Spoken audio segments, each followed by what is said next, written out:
The most important thing that you can do as a teacher is to help the children God has entrusted to you to grow in character, to develop strength of character.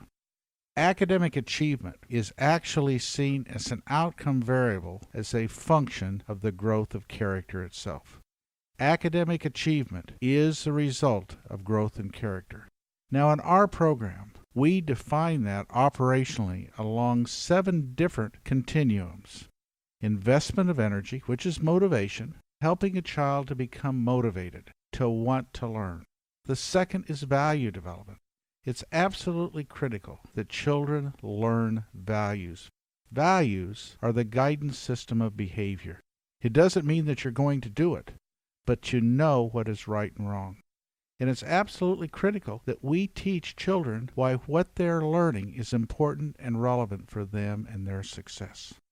We third want to teach a child to become goal-directed, of being able to define a project or an assignment and to be able to complete it, to be able to work in a learning environment for all the time on task, and to set a goal in terms of the amount of learning exercises you're going to complete.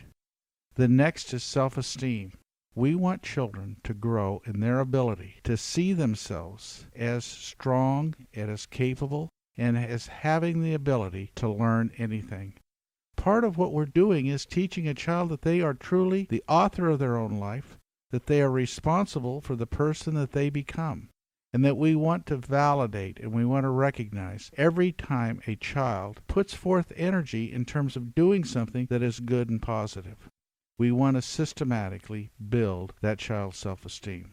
The next is responsibility. To teach a child to do those things that he knows are right and true based upon values taught, and not doing those things that hurt himself, that hurt other people, or destroy property. For a child to be able to take responsibility for his own behavior. We want a child to grow in his ability to work independently, of not having the teacher constantly have to recognize, to direct, and to guide the child. But the child over time takes this upon himself, and he grows as an active and independent learner. And finally, and probably more important than all of the rest, we want a child to grow spiritually, to be able to love God with all of his heart, with all of his soul, with all of his strength, and with all of his mind, and correspondingly to love others as himself. Now we think of it as a growth continuum, and a growth continuum of love.